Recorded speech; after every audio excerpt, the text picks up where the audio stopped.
আজকে রাতে আমার আম্মাকে আমি স্বপ্নে দেখলাম। আমার আম্মা নোয়াখালী, যেটা আমাদের গ্রামের বাড়ি, ওখানে থাকে, আর আমি গাজীপুরে চাকরি করি। তো রাতে আম্মাকে স্বপ্ন দেখলাম। আজকে বিকেলে কল দিলাম, আম্মা কেমন আছেন, ভালো আছেন, কি খবর জিজ্ঞেস করলাম। আম্মা আমাকে জিজ্ঞেস করলো। এখন আম্মাকে একটা কথা বলতে পারি না, অনেকক্ষণ ধরে, প্রায় 15 মিনিট ধরে আম্মাকে বলবো, আম্মা, হ্যাঁ আম্মা জি কই, হ্যাঁ কই, তারপর আর কিছু বলতে পারি না। তারপর আম্মাকে বললাম, আম্মা আমি তোমাকে অনেক ভালোবাসি। আম্মা বলে, ওই সময় আমার চোখের পানি পড়ে গেছে চোখ থেকে। আম্মা বলে, আমি তো তোকে অনেক ভালোবাসি। তখন আম্মা আমাকে বলে, মানে চোখের পানি পড়ে কে, কান্দস কে তুই? মা তো আছি, ভালো আছি।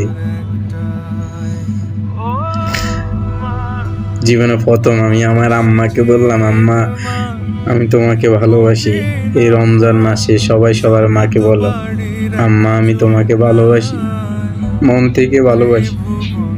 আমার মসজিদ মা, মদিনা মা, জগৎ বাড়ির এক